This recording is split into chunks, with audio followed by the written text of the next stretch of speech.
superior não se pode ter considerado propriamente um painel, visto a forma como decorreu.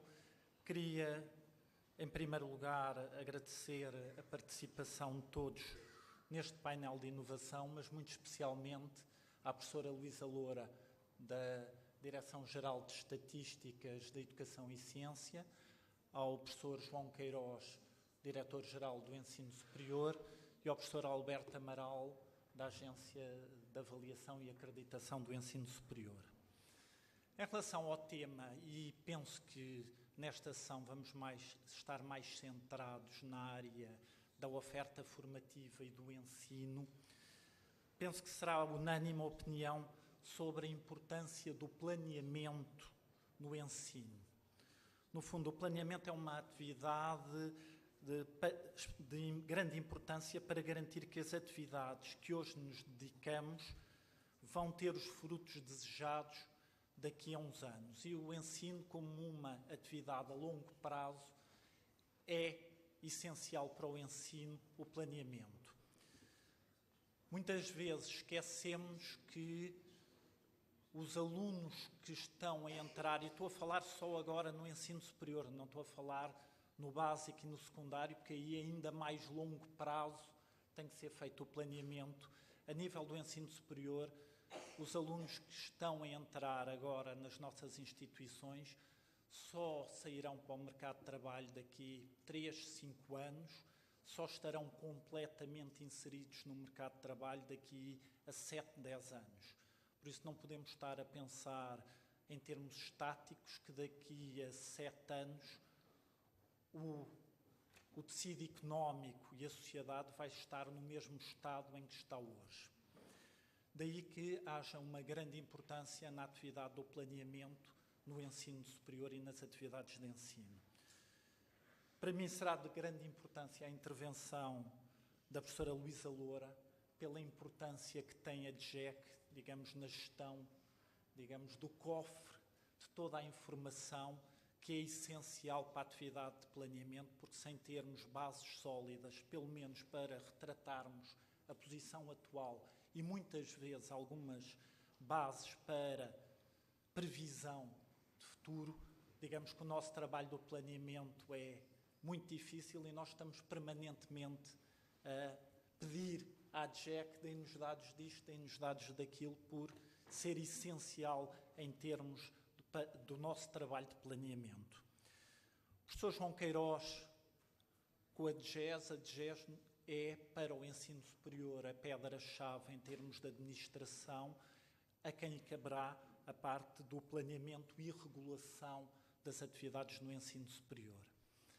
A Agência de Acreditação, tendo a obrigação de zelar pela qualidade das instituições e da oferta, tem um papel fundamental e muito especialmente agora, porque digamos que deve ser das 3 instituições talvez a que conhece mais de perto a realidade concreta com a sequência de visitas e de acreditações que tem feito a todas as instituições de ensino superior, por isso tem uma visão do terreno junto das atividades muito forte.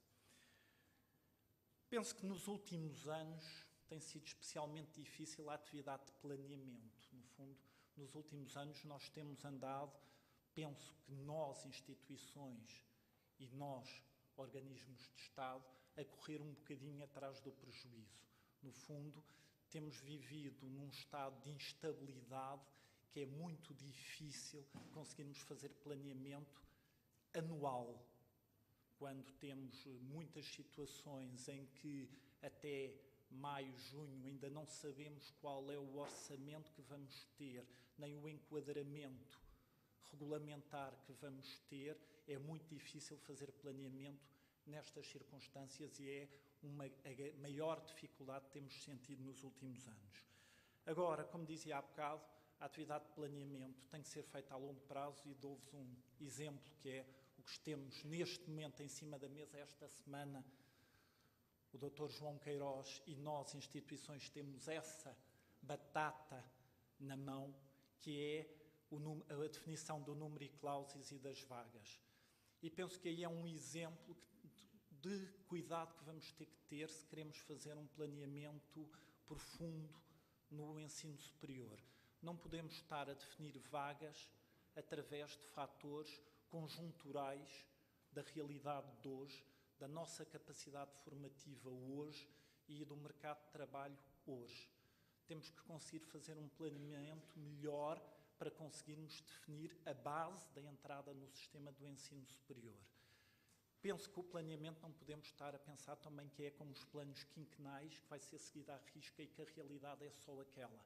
Mas temos que conseguir trabalhar com vários cenários e adaptarmos em vários cenários e conseguirmos as instituições em conjugação com a administração melhor planear essa atividade e não estarmos tão presos a regras, muitas delas muito apertadas, mas que são muito conjunturais e que não conseguem prever minimamente ou modular minimamente o que vai ser o mercado de emprego daqui a 5 anos, quando os alunos que nós estamos a admitir hoje vão entrar no mercado de trabalho. Penso que esta iniciativa que foi tomada pelo Gabinete de Estudos e Planeamento é muito útil, responde a este repto de sensibilizarmos a todos para a necessidade das atividades de planeamento e, ao lançar esta iniciativa em que podamos fazer um retrato da situação atual, não estamos aqui a fazer, no fundo, grande inovação, apesar de estarmos na Semana de Inovação, mas estamos, acima de tudo, a fazer um retrato do que é que temos hoje, que eu penso que é sempre o primeiro passo para começarmos a partir e a fazer coisas para o futuro.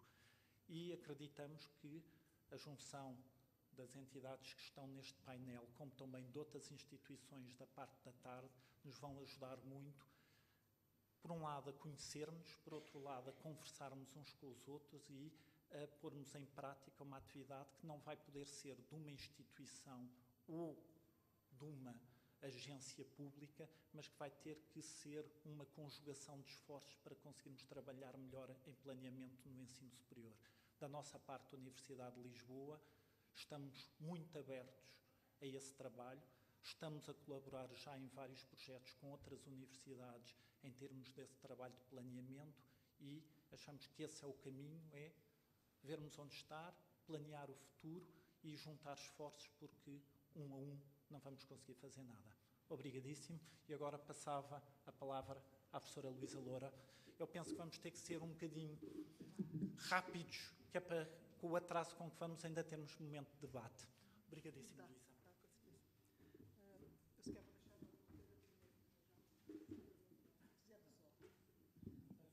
Bom dia a todos.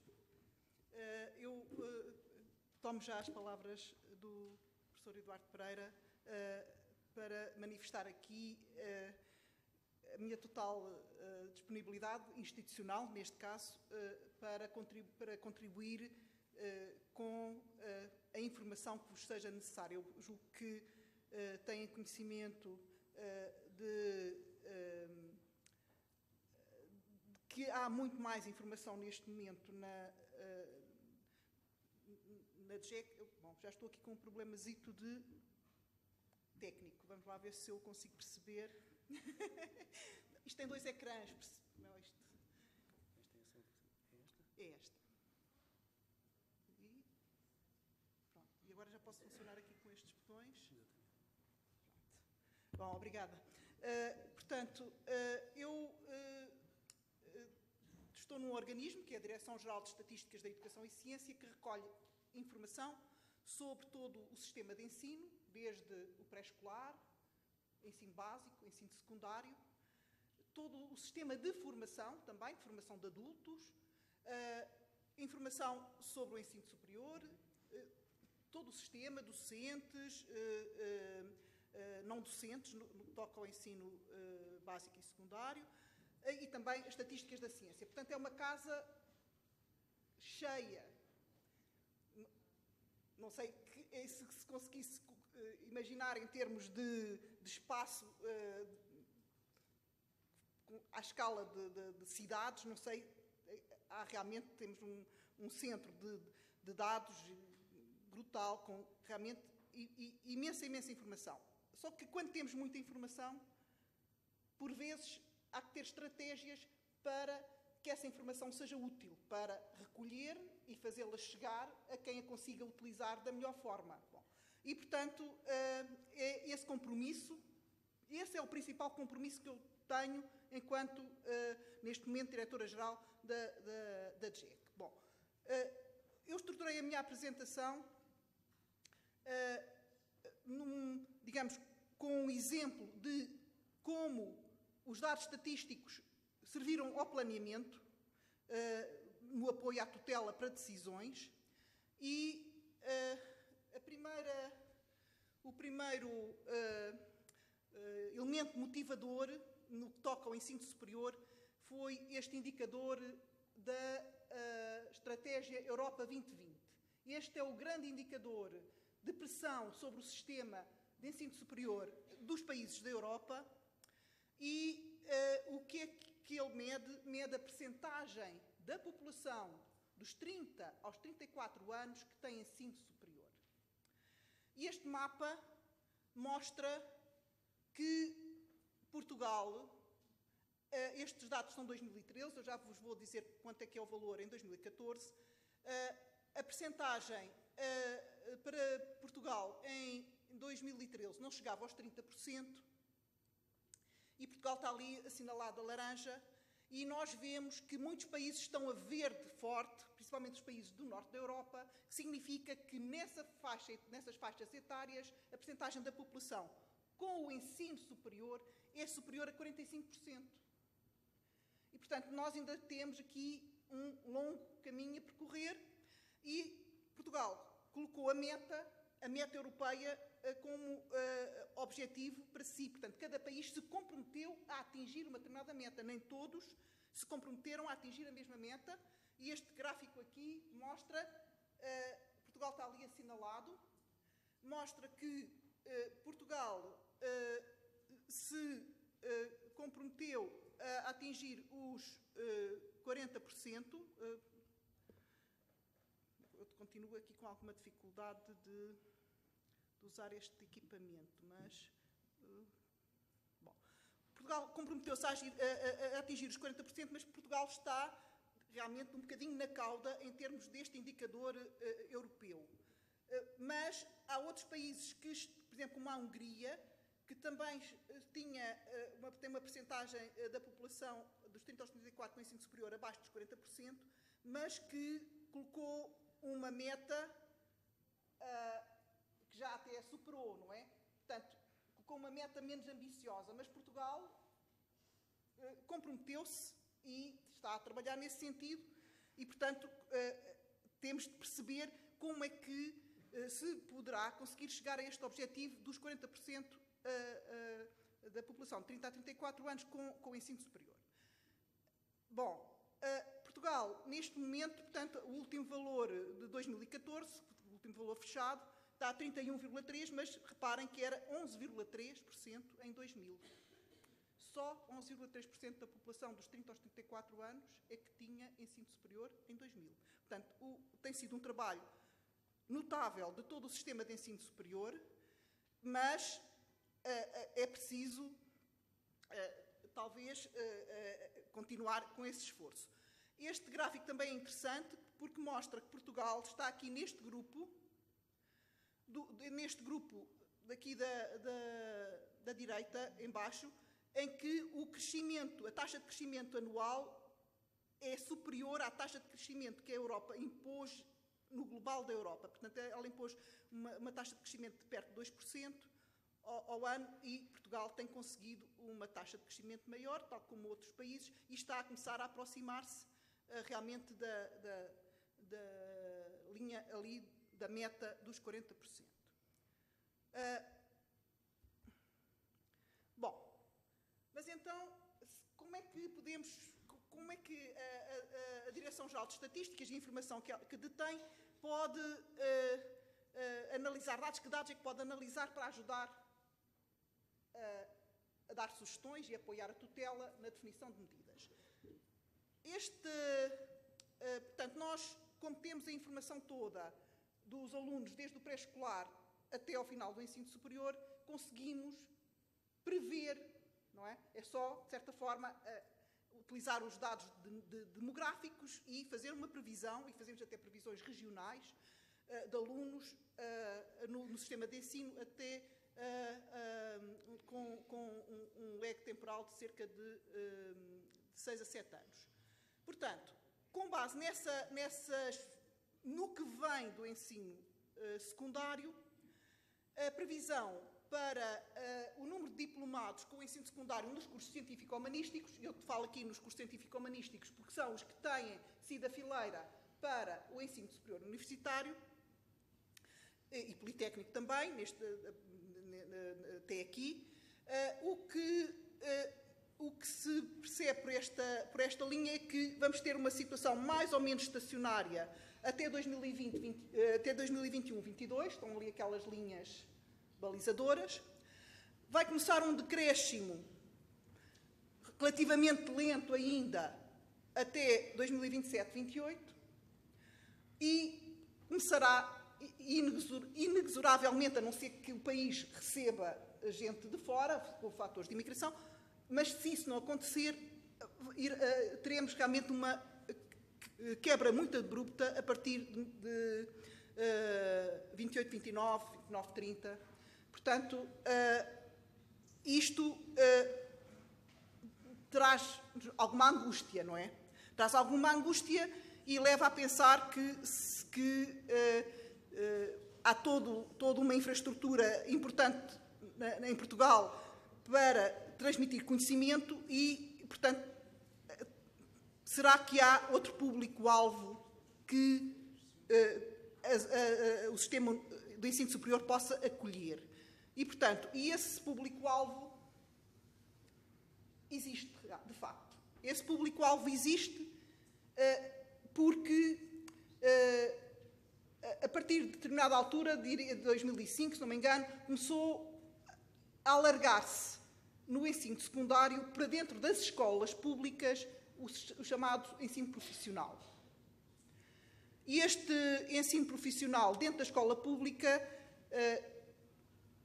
tenta ter as disciplinas de base tão consolidadas quanto possível, não é? Portanto, isto está a manter e a dar o nível de ensino secundário a alunos que antes, a jovens que antes não se sentiam motivados para os cursos científico-humanísticos, mas a verdade é que o que temos neste momento é um estoque de 150 mil alunos dos cursos profissionais que terminaram nos últimos 8 anos, que estão diplomados e que não têm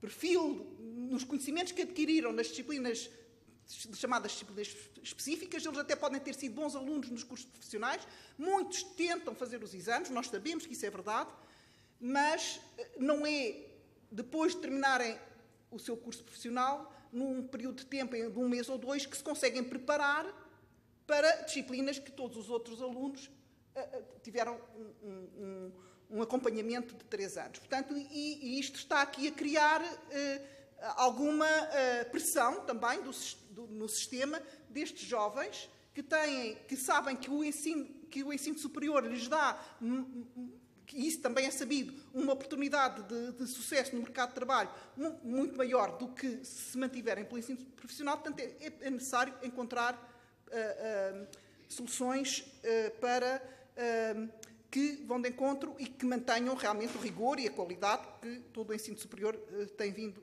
a ter e que não se quer descurar, obviamente. Mas pronto, isto é para vos mostrar que foi com base em análises deste tipo que surgiu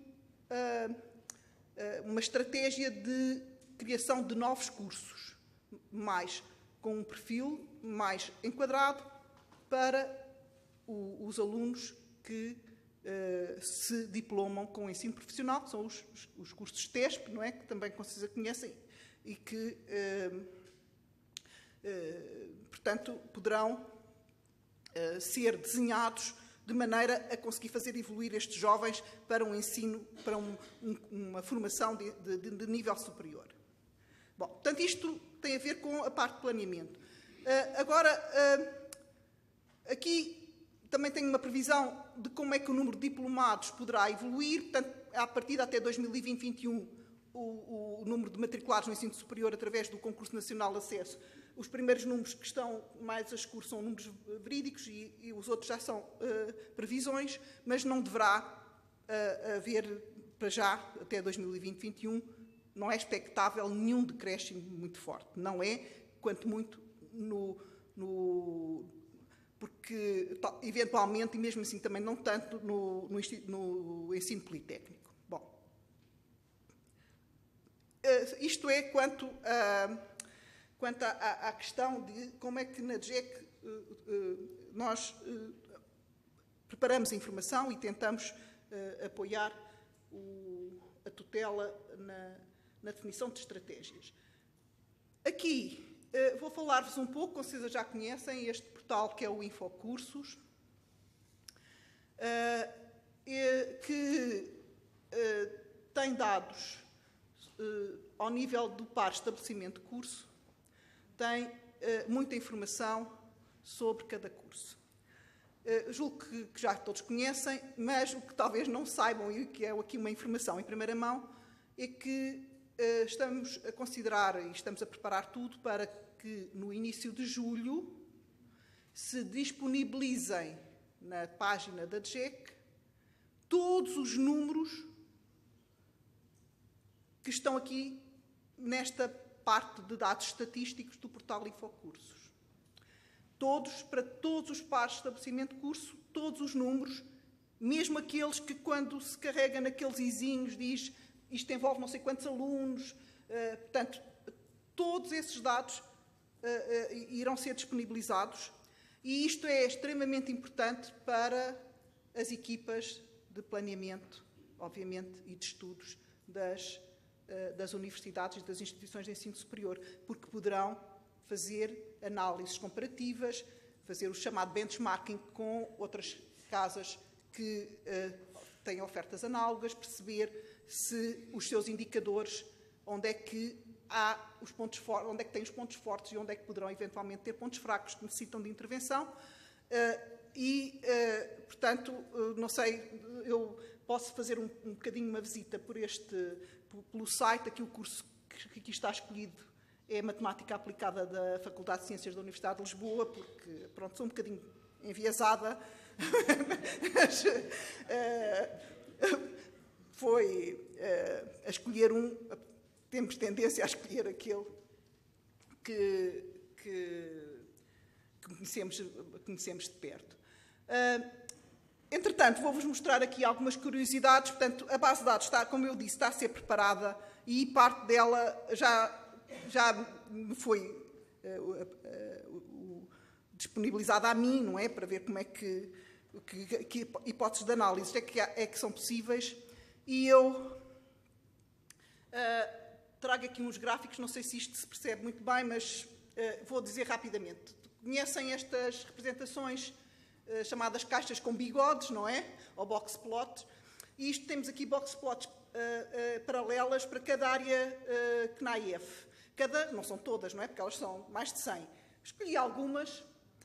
Posso dizer, as primeiras dali daquele lado são arquitetura e urbanismo, e há aqui umas que estão assinaladas só para chamar a atenção para uma análise que é possível fazer, que é de formação de professores e a de jornalismo e comunicação. Penso eu que é assim que se chama a área. Portanto, estão assinaladas ali com uma caixinha a vermelho, de formação de professores e de jornalismo. Portanto, isto é a distribuição do percentil médio à entrada. Portanto, as notas de entrada não são encaradas como notas, mas como percentil, em posição, porque as disciplinas não têm o mesmo nível de médias, em geral, não é? Portanto, e o percentil que já conhecem, que é o que é usado no Infocursos. Portanto, aqui esta análise, o que é que permite ver? Portanto, que o percentil médio a azul está o Politécnico, já agora está o sistema Politécnico e a verde o sistema universitário. Mas, portanto, a distribuição para cada área CNAEF, temos distribuições com bastante expressão, o que significa que, portanto, isto o que é, cada unidade dentro daquela caixinha é um par de estabelecimento de curso. Portanto, eu tenho cursos da mesma área CNAEF e os percentis de entrada em cada curso não são iguais, não é? Mas, portanto, em cada caixinha, eu percebo como é que a variabilidade se processa. Bom, isto é à entrada, que é uma preocupação grande. Isto descreve como é que é o percentil à entrada. Significa que nos cursos de formação de professores o percentil à entrada é relativamente mais baixo do que nos cursos da área do jornalismo. E agora vamos ver o que acontece às notas finais dos diplomados. Portanto, há aqui uma monitorização que é importante fazer. De certa forma, outros países já adotaram, em vez da nota propriamente, utilizar o percentis, em vez da nota, porque quando depois, mais tarde, uma pessoa se candidata para um lugar, qualquer lado, o que se olha é para a média, não é? E isto pode não ser, depende muito da escola, depende muito aqui eu chamo a atenção principalmente aqui para Direito, que eu não mostrei, peço desculpa, eu não mostrei o nível, mas vou andar para trás para verem. Direito tem no sistema universitário percentis dos mais elevados. Está ali, eu não consigo apontar, mas o Direito é aqui, ali um bocadinho, na zona central, um bocadinho sobre a esquerda. A barrinha verde mostra que os alunos que entram nos cursos de Direito no sistema universitário são dos que têm os percentis de entrada mais altos e, no entanto, quando olhamos para a nota de saída, está aqui, eu se calhar vou aqui apontar,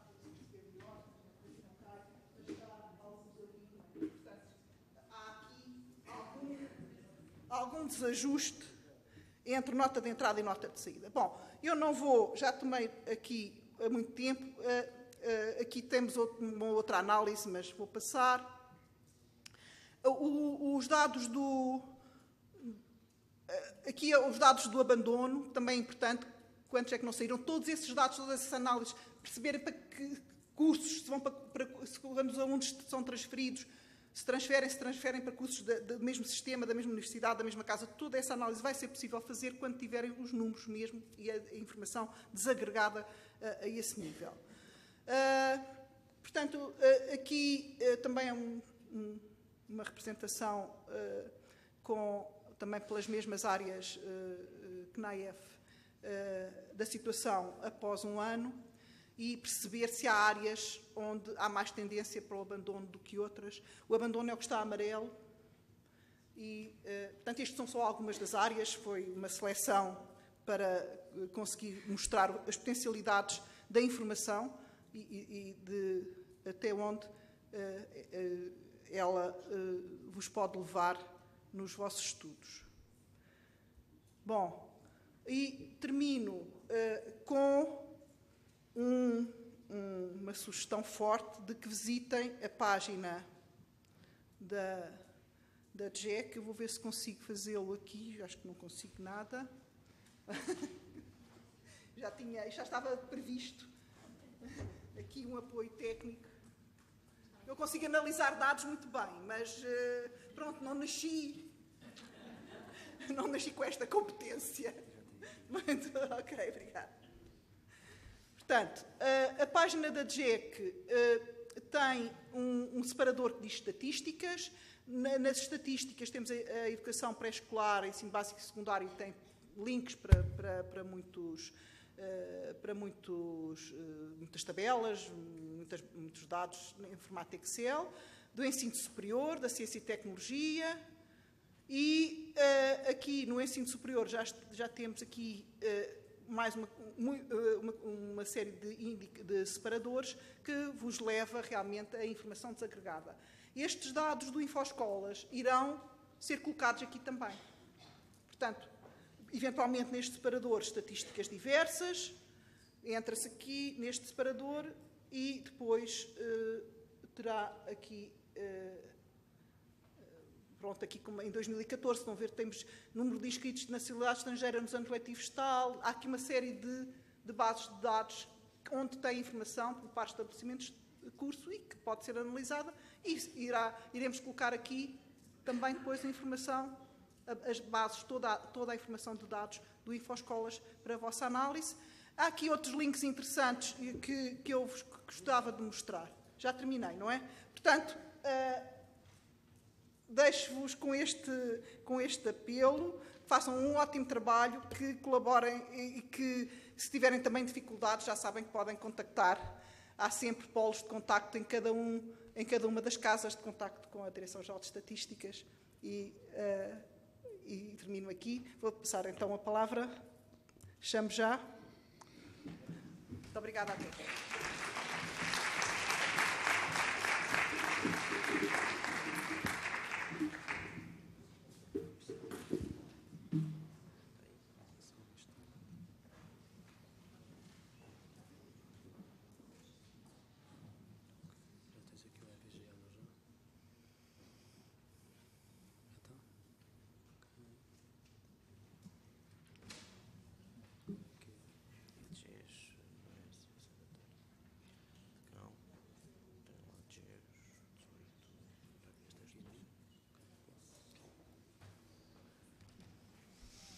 Bom, muito bom dia a todos. Queria começar por cumprimentar o Vice-Reitor, professor Eduardo Pereira, agradecer-lhe o amável convite e assim cumprimentar a Universidade de Lisboa, felicitá-los por esta iniciativa, que me parece extremamente importante e saudável, não só para a instituição, a Universidade de Lisboa, mas, enfim, para o ensino superior em Portugal no geral. Eu não vou apresentar números, obviamente não são essas as atribuições da DGES, da Direção-Geral do Ensino Superior, mas, e provavelmente antes de apresentar e de mostrar o que é que a Direção-Geral do Ensino Superior faz, e, portanto, achei importante, no geral, mostrar as atribuições e aquilo que são as funções de cada uma das unidades orgânicas que temos dentro, mas também sempre com a preocupação de vos mostrar qual é a importância que nós pomos na interação e na colaboração com os diferentes parceiros com os quais trabalhamos frequentemente, um dos quais e dos mais importantes são as instituições de ensino superior. E, portanto, é nessa perspectiva que eu trago aqui, provavelmente, algumas das coisas que se passam hoje, e quando se pensa em planear e olhar para o futuro do ensino superior, provavelmente estamos a falar não em inventar a roda, como foi dito aqui de manhã, mas em reforçar e interagir de forma a termos meios de comunicação e plataformas de interface bastante mais céleres e adequadas e práticas para todos nós no planeamento, mas também naquilo que é a concepção e naquilo que é a realização do ensino superior em Portugal neste momento.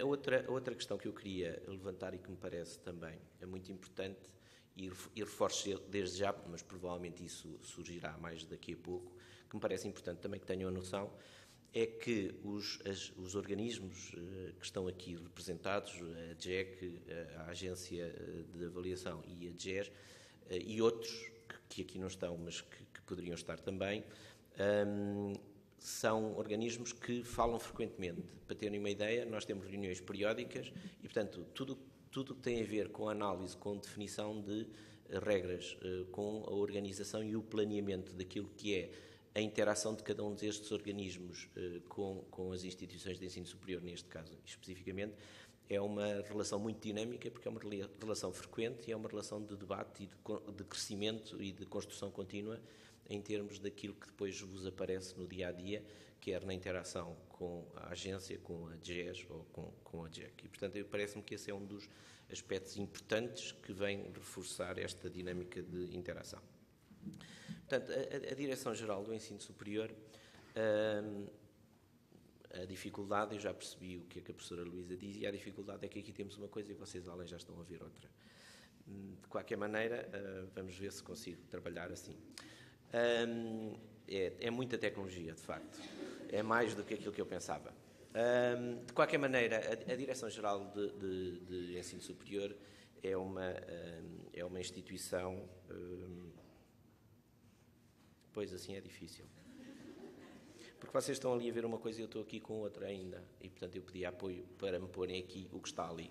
De qualquer maneira, já estão muito à frente, não é? E eu pedi ajuda. Não costumo pedir ajuda, mas a Universidade de Lisboa, de facto, está muito à frente.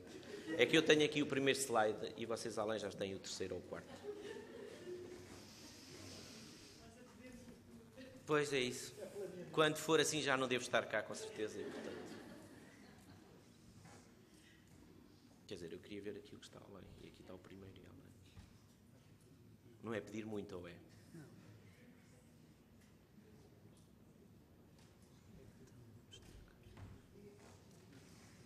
Sim. Afinal, o problema não era meu. Fico descansado, fico mais descansado. Ok, muito obrigado. Não, era aqui.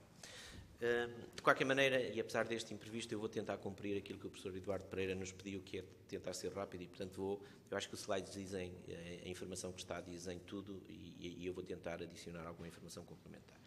A Direção-Geral do Ensino Superior tem na sua base 3 unidades orgânicas nucleares e tem mais 2 unidades orgânicas flexíveis para cumprir a sua missão. Nas unidades orgânicas flexíveis temos o apoio administrativo, temos depois a parte do reconhecimento de mobilidade e cooperação internacional. Nas unidades orgânicas nucleares temos a parte do acesso, temos a parte do serviço de apoio ao estudante, fundamentalmente bolsas, e temos a parte do serviço de suporte à rede, são as instituições e os cursos. A missão, como sabem, é assegurar a concepção, o planeamento, a execução e a coordenação de políticas do ensino superior, e para isso temos uma série de atribuições essas que nós definimos como, ou que nos levaram a definir alguns objetivos estratégicos.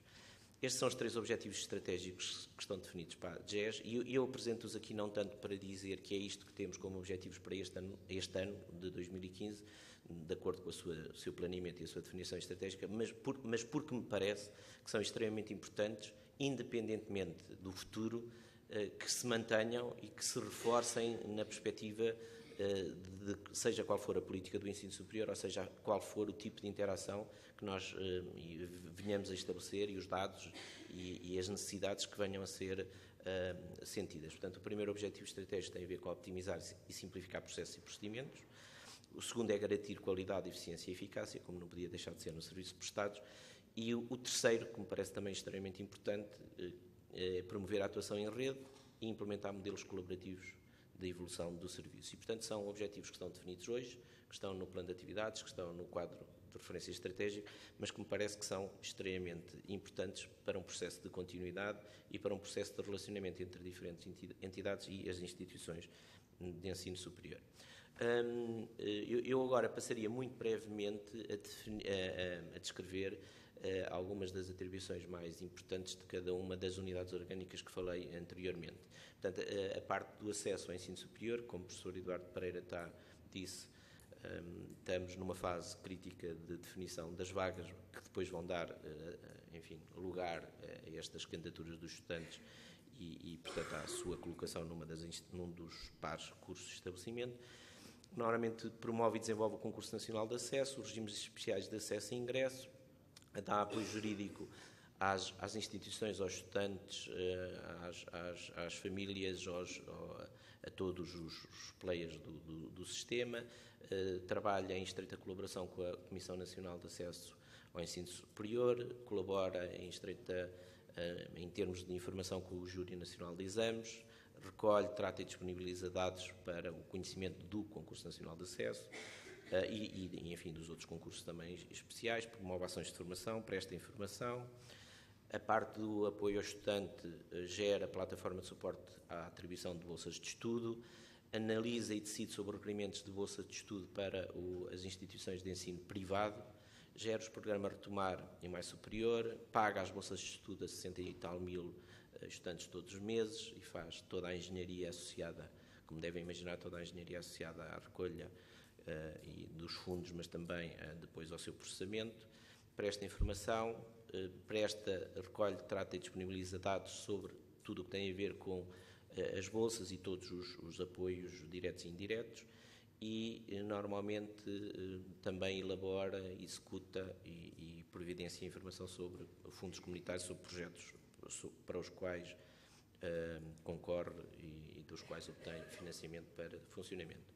No caso do serviço de suporte à rede, os aspectos mais importantes talvez sejam apreciar os pedidos de reconhecimento de interesse público, a alteração do reconhecimento de interesse público, registros de criação de cursos, alteração de cursos. No caso dos técnicos superiores profissionais, temos uma análise detalhada sobre a qualidade e a validação, eventualmente, da criação ou não dos cursos.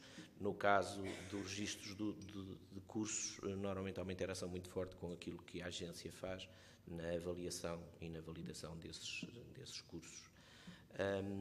Estamos também na parte da fixação das vagas, estamos numa fase crítica até amanhã para definir as vagas do próximo, que vão abrir no concurso nacional do próximo ano, dentro em breve, portanto. Fornecemos informação relativa à composição de corpo docente, não docente, isto é, temos a informação organizada das instituições de ensino superior, apreciamos pedidos de autorização de instalações, projetos de infraestruturas, informação sobre toda a rede do ensino superior e a oferta formativa. Finalmente, a Divisão de Reconhecimento e Mobilidade Internacional registra o reconhecimento de graus, promove ações tendo em vista o reconhecimento académico e profissional, definições políticas a nível internacional, participa em programas e projetos no quadro da União Europeia, promove o ensino superior ao nível internacional, apoia a mobilidade, sistematiza a informação sobre o sistema de ensino superior português nos domínios nacional e internacional.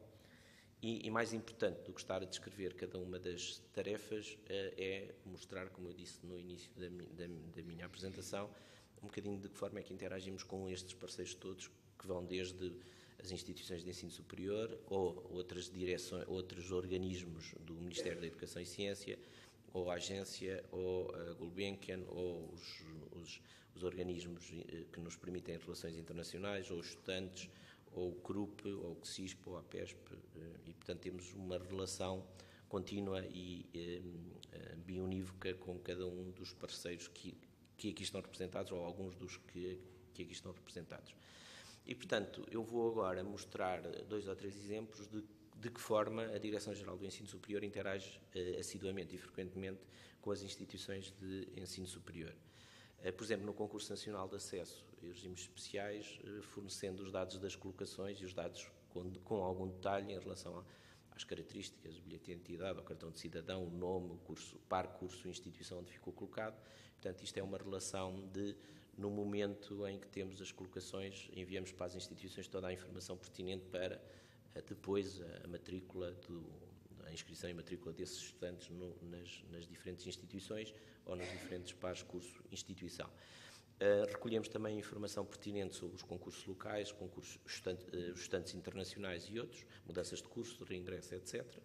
Das instituições recolhemos também informação que seja pertinente para a decisão no caso de apoios a estudantes do ensino superior nos diferentes tipos de bolsas ou outros, é um exemplo de formação.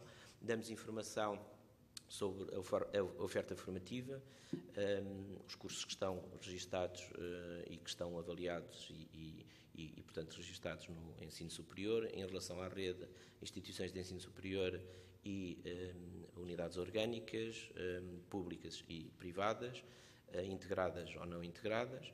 Recolhemos informação das instituições de ensino superior sobre um inquérito aos recursos humanos, pessoal docente, não docente e de investigação. Fazemos o reconhecimento de graus académicos estrangeiros e recebemos de todas as instituições de ensino superior a lista do reconhecimento que é feito por essas instituições. Devo dizer que aqui a Direção-Geral do Ensino Superior todos os anos faz cerca de 50% dos reconhecimentos em Portugal. Portanto, faz tanto como todas as instituições de ensino superior juntas em termos de reconhecimento de graus académicos estrangeiros. E fazemos também a recolha da informação e a sistematização da informação relativamente aos processos de equivalência e da avaliação que os conselhos científicos fazem a esses processos para um reconhecimento, no fundo, também do grau estrangeiro obtido. Só lançando 2 ou 3 tópicos para debate em relação àquilo que eventualmente são as políticas de futuro, é obviamente que é importante reforçar e de alguma forma conseguir fazer uma articulação conveniente entre as políticas de planeamento e a concretização pelas instituições de ensino superior. Pensamos que a Direção-Geral do Ensino Superior tem um papel importante também no reforço e na criação de novos canais de colaboração com as instituições de ensino superior, em função dos desafios e do que são os dados importantes em cada momento, quer para as instituições, quer para aquilo que é a definição de determinado tipo de políticas do ensino superior. Parece-me que aqui era uma das ideias mais importantes, seria conseguirmos idealmente ter uma plataforma, uma interface de informação e comunicação entre todas as instituições de ensino superior e provavelmente os organismos do Ministério da Educação e Ciência, se conseguíssemos ter uma interface onde facilmente e de uma forma homogénea, de uma forma célere, conseguíssemos recolher todos os dados que precisamos das instituições e da mesma forma colocar também todos os dados que as instituições precisam da Direção-Geral do Ensino Superior e, portanto, ter uma interface colaborativa de informação e comunicação parece-me que seria extremamente importante. Temos também, achamos que é importante uma maior abertura e um reforço da abertura à sociedade civil, tendo em conta o conhecimento e a informação que esse conhecimento nos proporciona. Um dos aspectos que me parece importante, e aqui em colaboração também com a JEC, é analisar e avaliar aquilo que é os dados da empregabilidade, que em termos de planeamento, como devem imaginar, são extremamente importantes e, portanto, provavelmente a implementação de inquéritos e a recolha de dados cada vez mais consistentes relativamente à empregabilidade parece-me importante e parece que é um dos assuntos muito importantes a trabalhar num futuro muito próximo, no sentido de muito em breve conseguirmos à sociedade civil no geral, mas também às instituições de ensino superior, às unidades orgânicas e também as informações para a decisão política, parece-me um dos aspectos que temos que trabalhar num futuro muito, muito, muito próximo, já amanhã, para termos alguma consistência naquilo que é o planeamento do ensino superior. E, finalmente, um assunto que já foi aqui debatido e que foi aqui referido como importante, a internacionalização. Parece-me que aqui a Direção-Geral do Ensino Superior pode ter um papel importante no sentido da imagem única do ensino superior em Portugal e de uma imagem uniforme do ensino superior em Portugal para o estrangeiro e, portanto, conseguirmos de alguma forma, independentemente das estratégias de internacionalização para a captação de novos públicos, novos alunos, mas também para a mobilidade de docentes e não docentes, parece-me extremamente importante haver um organismo, neste caso a Direção-Geral do Ensino Superior, no sentido de uniformizar e de conseguir complementar as estratégias individuais de cada instituição e, portanto, conseguirmos de alguma forma trabalhar no sentido de criar uma imagem única do ensino superior em Portugal no estrangeiro e de criar mecanismos de divulgação e de captação de mais estudantes e de mais programas de mobilidade dos docentes, não docentes e estudantes. E para já era tudo. Muito obrigado e vamos aguardar o tempo.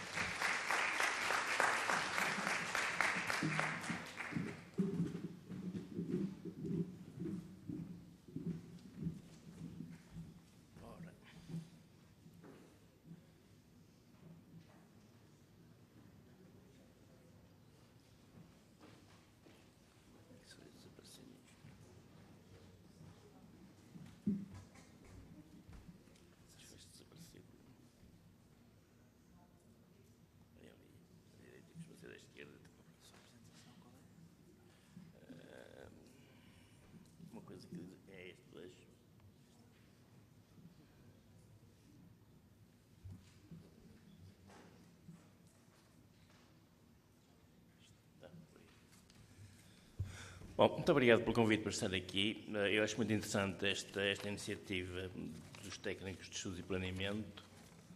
Quem faz investigação nestas áreas do ensino superior e analisa, por exemplo, a evolução do papel dos técnicos não académicos nas universidades, encontra, por exemplo, um artigo muito interessante que dizia, bem, antigamente, quando havia reuniões na academia, they were expected to be seen but not to be heard.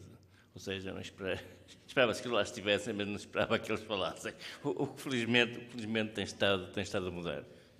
O que eu ia fazer aqui hoje era uma coisa muito simples, é dar-vos uma nota do que tem sido, de facto, uma revolução silenciosa no sistema de ensino superior, que tem estado numa mudança poderíamos considerar dramática, por um conjunto de fatores. Por um lado, devido à ação da agência, por outro lado, devido a outros problemas de natureza económica, problemas de... isto realmente...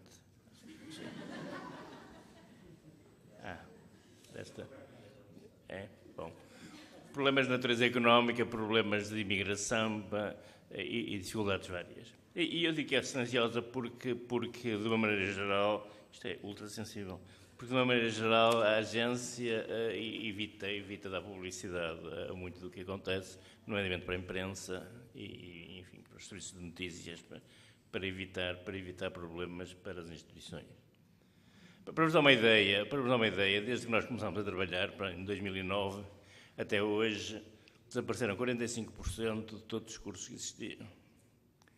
E esperamos, quando terminar este primeiro ciclo de avaliações, no próximo ano, que tenham desaparecido mais de 50% dos cursos que existiam na altura em que começámos a trabalhar.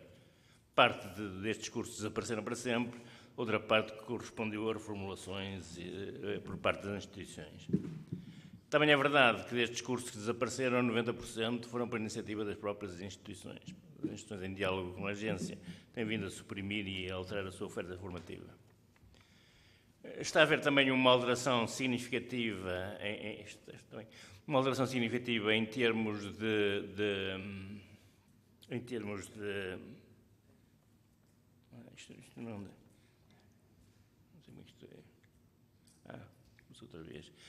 Está a haver também uma alteração significativa em termos de instituições. Por exemplo, também sim, encerraram o Instituto Superior de Espinho, o Instituto Superior de Sé Barreto, o Instituto Superior de Educação e Trabalho, a Escola Superior de Torres Novas, algumas escolas de Piaget. Não sei, qual é o problema? Não faz mal. Para já não é preciso que não estou a projetar. Houve também um conjunto de instituições que saíram do sistema universitário e passaram para o sistema politécnico. Por exemplo, a Escola Superior de Atividades Imobiliárias, o ISEM, o Isla de Leiria, o Isla de Gaia, fusões, como por exemplo do Instituto Superior de Educação e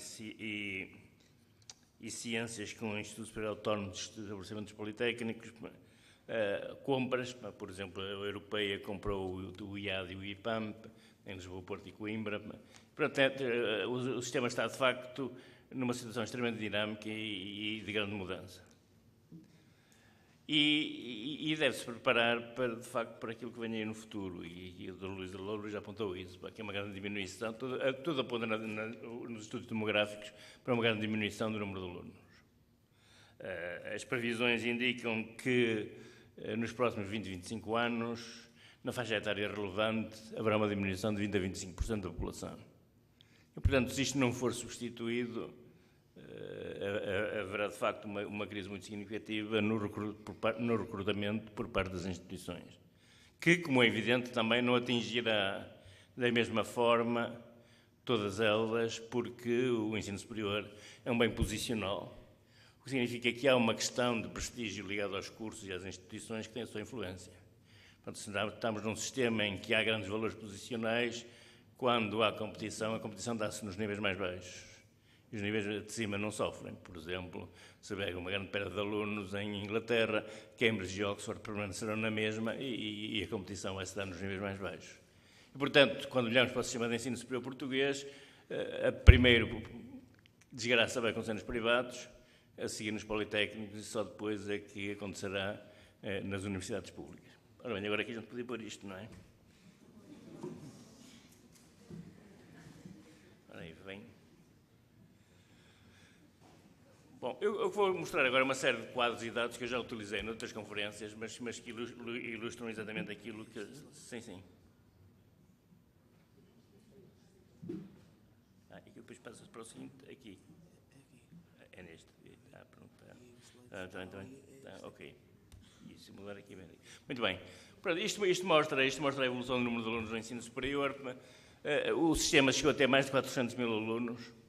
Portanto, em 2013, 14, tinha 362 mil, portanto, perdeu 40 mil, perdeu cerca de 10% e vai continuar a perder.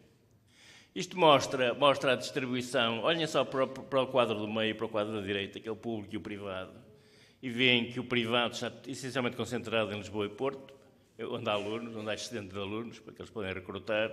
Não há praticamente privado no interior, também não há clientela, e, portanto, o interior sobrevive à custa dos politécnicos e de algumas universidades localizadas mais próximo de Espanha. Isto mostra o recrutamento. Isto é a Universidade do Porto e o caso da Faculdade de Medicina da Universidade do Porto. O que acontece em Portugal é que nenhuma instituição portuguesa é de nível nacional. O recrutamento das instituições portuguesas é extremamente regionalizado. E, portanto, vejam que mesmo no caso da Medicina da Universidade do Porto, o recrutamento é, de facto, muito regionalizado, porque um dos primeiros fatores de escolha dos alunos, até por razões económicas, é a distância. E, portanto, se o aluno consegue encontrar uma formação de bom nível perto de casa, não sai. É raríssimo e baixíssima a percentagem de alunos do Sul que sobe acima de Coimbra. É baixíssima a percentagem de alunos do Norte que desce abaixo de Coimbra. É mais fácil deslocar para o interior do que propriamente estas deslocações Norte-Sul. Depois, este também é um gráfico dramático que mostra são a percentagem dos alunos que acabam o secundário e que a preto é a percentagem dos alunos que se concorrem para uma instituição dentro do distrito e a cinzentos que concorrem para fora. Vejam que, por exemplo, Porto, Lisboa e Coimbra, eles concorrem praticamente todos para dentro do distrito, têm lá boas instituições. Olhem, por exemplo, para a Guarda, Santarém, Porto Alegre, todos eles concorrem para fora. Por exemplo, no Distrito da Guarda, naquele ano, 90% dos alunos que acabaram o secundário candidataram-se para instituições fora do Distrito da Guarda. O que cria um enorme problema, por exemplo, em relação aos politécnicos e à dificuldade em atraírem alunos. Bom, isto que está aqui é, apesar de a grande queda demográfica ainda não ter acontecido, já se notam grandes dificuldades em algumas áreas, por um conjunto de fatores. No caso das engenharias, há questões de emprego, há questões de diminuição do número de alunos e há também a questão dos exames de física e matemática que foram introduzidos e, portanto, diminuíram a clientela. Se olharem para ali, veem que o número de alunos diminuiu substancialmente. As duas curvas de baixo é o universitário e o politécnico. Em baixo de tudo é o privado praticamente não tem significado a nível dos cursos de tecnologia, portanto, das engenharias, mas veem que a grande quebra se dá no politécnico. Portanto, temos de novo aqui um problema posicional em que quem vai sofrer mais primeiro são os politécnicos e só a seguir vão aparecer as universidades. Por alguma razão, houve aquele movimento no sentido de alterar as regras de acesso para facilitar a entrada no Politécnico. Isto que está aqui é psicologia, é muito interessante. O que está ali é uma quebra brutal do número de alunos. Eles passaram de 14 mil para 10 mil num número relativamente pequeno de anos. E depois tem o privado e o público. O público continua a aumentar, aumentou qualquer coisa como 10%, mas o privado tem uma queda brutal. Eles passam de 10 mil para menos de 4 mil. O que é, e o Sr. Diretor-Geral vai me perdoar, um problema de regulação irrealista por parte do Ministério. Porque há aqui determinadas áreas, como por exemplo a arquitetura, a psicologia, etc., em que se deixou haver brutalidades de alunos no setor privado. Havia uma universidade privada que admitia em arquitetura mais alunos que todo o público junto. A mesma coisa acontecia na psicologia, aliás, era célebre que havia a lusófona vivia à custa da psicologia, a lusida vivia à custa da arquitetura, não é? Pronto, o que está a acontecer agora é que o que está a ser comido, o que está a desaparecer é a gordura do privado. E, portanto, o público neste momento ainda está protegido por causa da gordura do privado. E, portanto, a crise vai acontecer daqui a alguns anos e não imediatamente. Isto é a mesma coisa com a arquitetura. Vejam o número de alunos que entra, que a primeira curva no público está a aumentar, no caso do privado está a diminuir. Houve uma instituição privada que um ano admitiu mais de 700 alunos e que no último ano só conseguiu admitir 30. Portanto, está a haver uma alteração brutal a nível do sistema de ensino. As pessoas não reparam e só olham para a engenharia civil, porque o problema da engenharia civil é diferente. O que acontece na engenharia civil é que não há gordura do privado. Pronto, no caso da civil, só há cursos, basicamente, no setor público, e, portanto, ao haver uma queda de procura devido, por um lado, ao efeito das regras de acesso, e, por outro lado, porque hoje ninguém vai para a engenharia civil porque depois tem problemas de emprego, e isso agora vai cair diretamente sobre o público porque não tem a proteção das gorduras do privado. Olhem para o quadro seguinte, é o que aconteceu, a última entrada, este ano, vejam as colocações. Tirando o técnico e tirando a Faculdade de Engenharia do Porto, praticamente tudo o resto desapareceu. E isto tem também alguma coisa a ver com o planeamento, porque, por exemplo, todos os cursos de Engenharia Civil do Alentejo desapareceram. A Universidade de Évora, os Politécnicos, tudo fechou os cursos, o que se calhar não é a melhor solução. Mas, de novo, temos aqui um problema de falta de planeamento.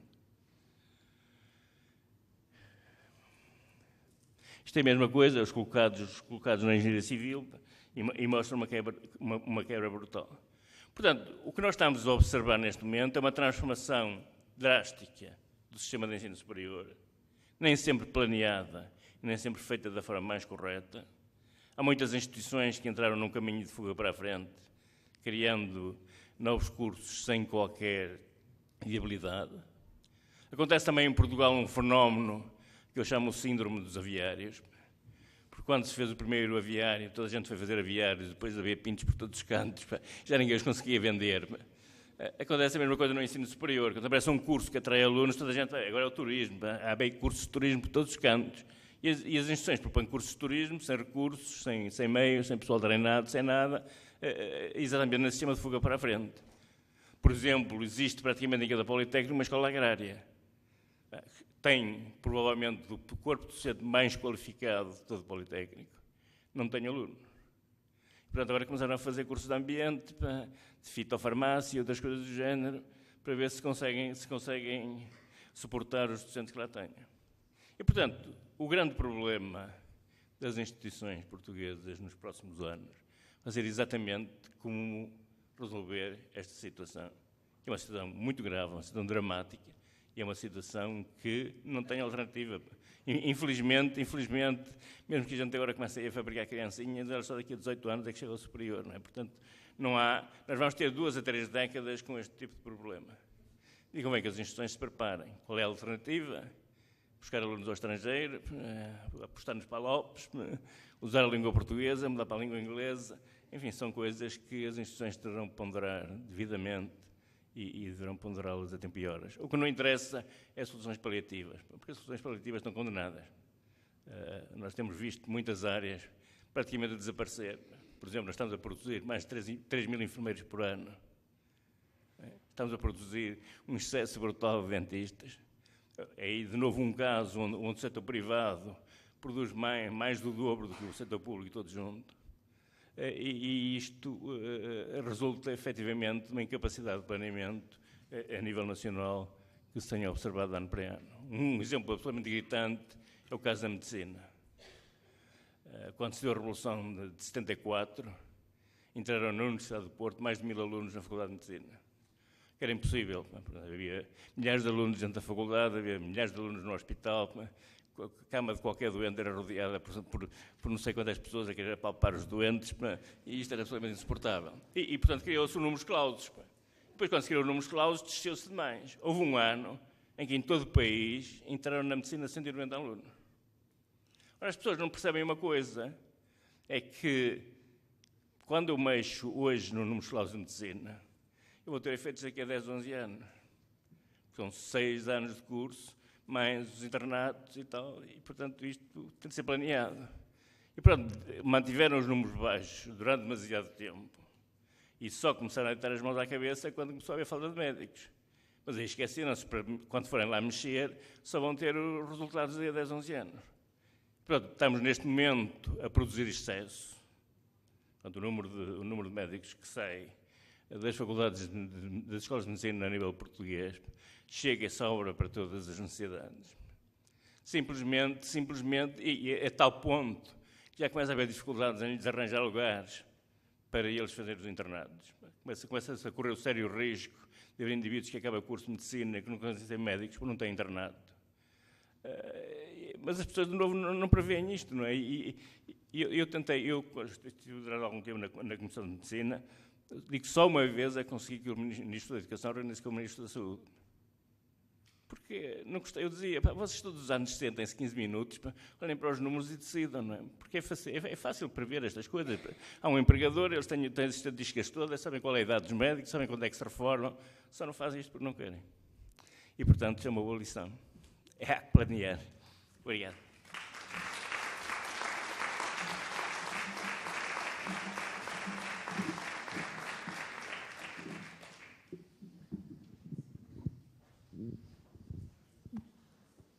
Continuamos atrasados, mas não tanto como é o risco que eu previa, por isso ainda temos agora, dentro do horário, ainda um quarto de hora para perguntas, mas eu penso que podemos pisar um bocadinho, um quarto de hora até à 1h15 e passava agora a iniciativa para a assistência.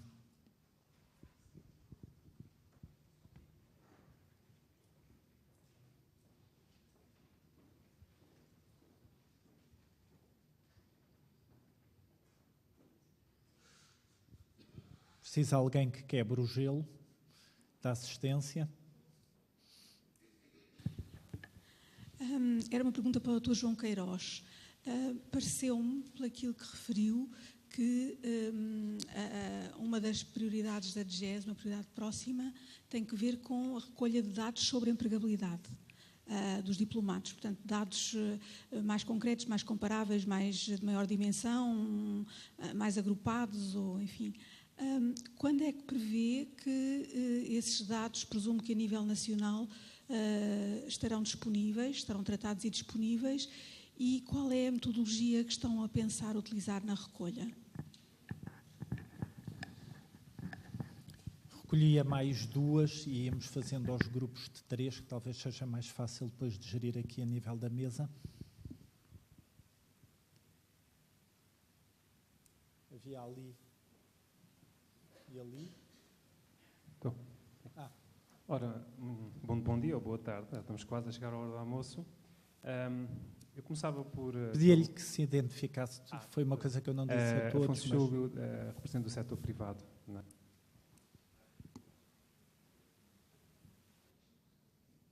Estou, já está. Numa empresa privada de tecnologias relacionadas com a educação. Eu começava pelo Sr. Alberto Amaral, o professor Alberto Amaral, em que nesta reta final falou num tema bastante interessante, a planificação e o planeamento de todo o processo educativo. Na minha experiência nas áreas tecnológicas, há uns anos atrás, na Motorola, nas empresas como Motorola, Nortel e Ericsson, lembro-me de, em pleno processo de seleção de currículo educativo, serem lançados números clausos pelas próprias empresas. Eram pedidas às tecnológicas, como a Motorola e a Ericsson, quais seriam as potenciais vagas no futuro próximo. Ou seja, uma coisa que eu desconheço totalmente em Portugal. Isso é interessante repensar sobre esse processo. Depois lançava aqui outro tema, que é MOOC, Massive Open Online Courses. O que é que a Universidade de Lisboa pensa sobre este tema?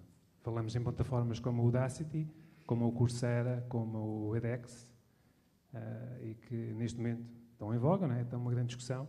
Eu estou aqui ao mesmo tempo a presenciar uma educação, a presenciar aqui uma discussão que está a ocorrer a nível europeu, e pronto, é um tema que ainda não ouvi ninguém discutir aqui nesta sala. Ok, é só. Obrigado.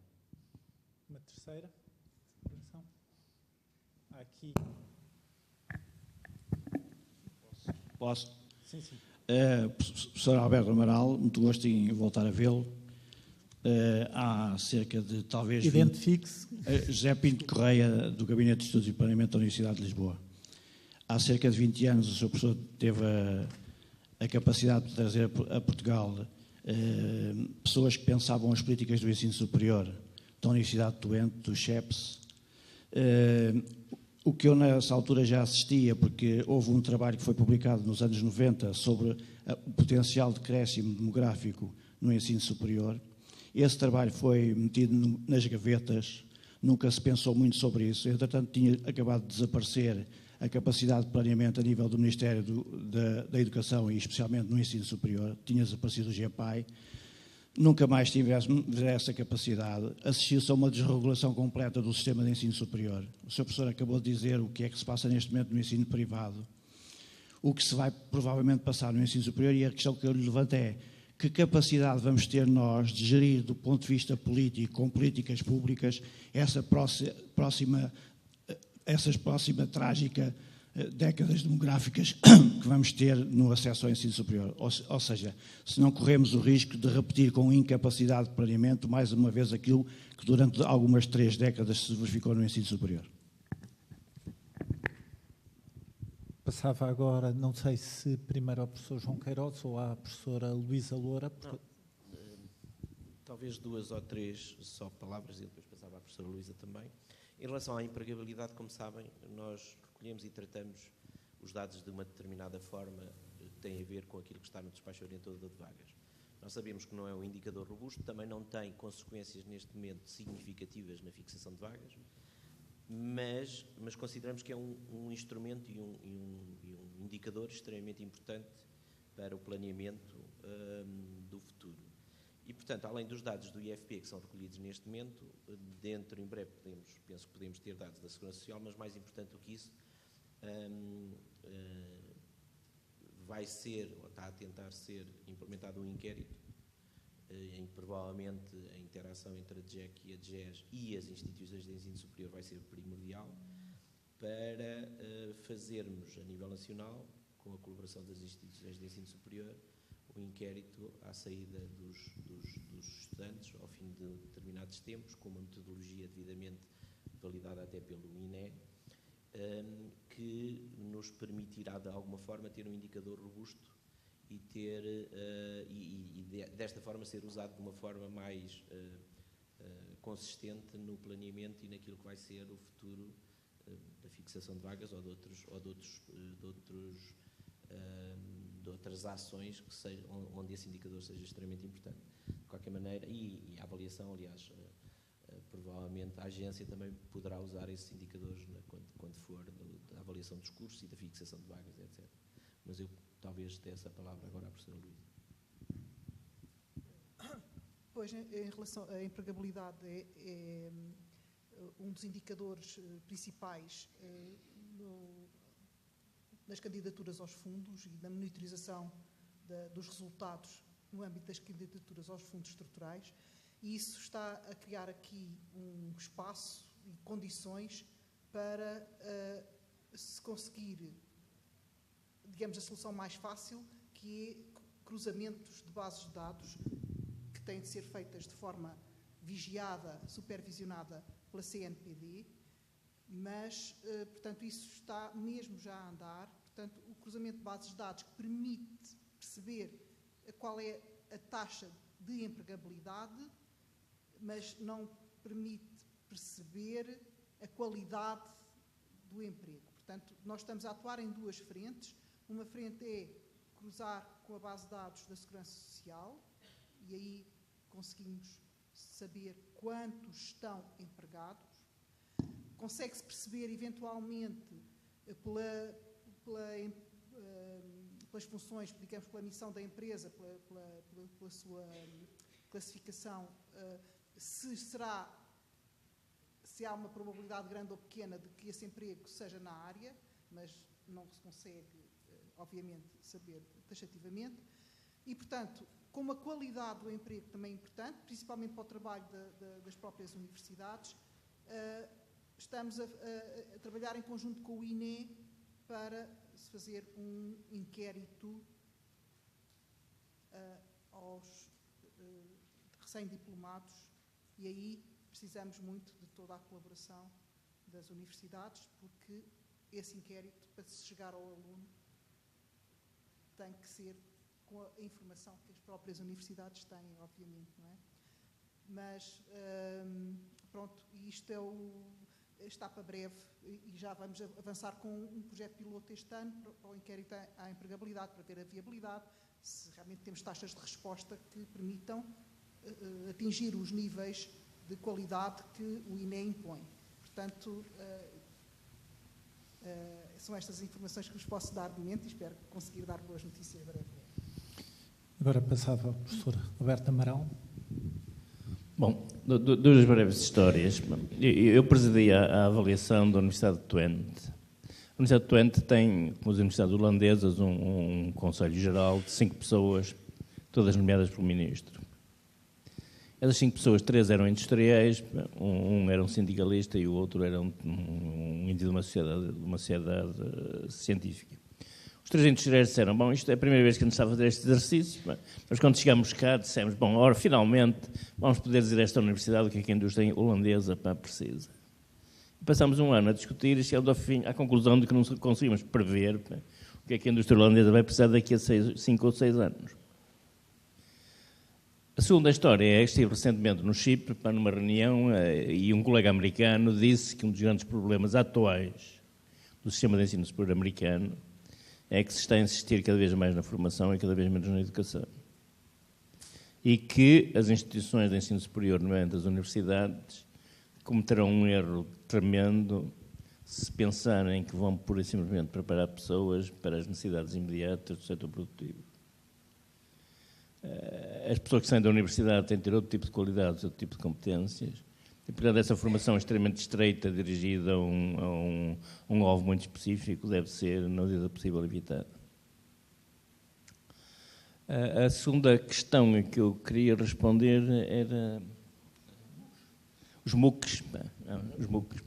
Os MOOCs são eu tenho acompanhado a questão dos MOOCs, nomeadamente porque todos os anos eu vou-me reunir nos Estados Unidos com a Agência de Acreditação Americana que trata desse fenómeno. Esse fenómeno nos Estados Unidos já está a desaparecer. Portanto, os MOOCs são bons para quem quer informação. Portanto, são bons para um público adulto que quer informação sobre um caso qualquer, sistema solar, ou sobre a física, ou sobre o que quer que seja, e isso funciona. São muito mais complicados quando se trata de ter uma população normal, jovem, da universidade, porque as grandes dificuldades que eles ainda não conseguiram resolver, e, portanto, por exemplo, o MOOC que está associado à Open University ainda não conseguiu resolver isso, eles dizem-nos francamente, é a questão das avaliações.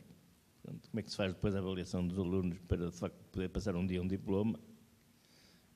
E a questão do acompanhamento dos alunos, porque quando começam a ter 100 mil ou 200 ou 300 mil alunos espalhados por um território enorme, depois a questão do apoio é muito mais complicado.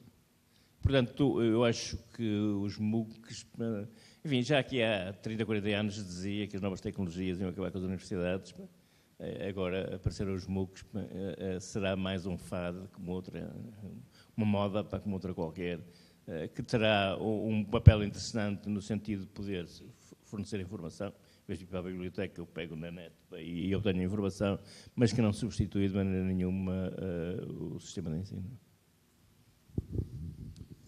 Só, digamos, algumas achegas em termos de estudos de empregabilidade. Nós temos continuado a fazer os nossos inquéritos graduais, ou sistemáticos, de 3 em 3 anos, tipicamente. O problema que se põe no estudo por inquérito é a capacidade de continuar a acompanhar os ex-alunos para termos as respostas.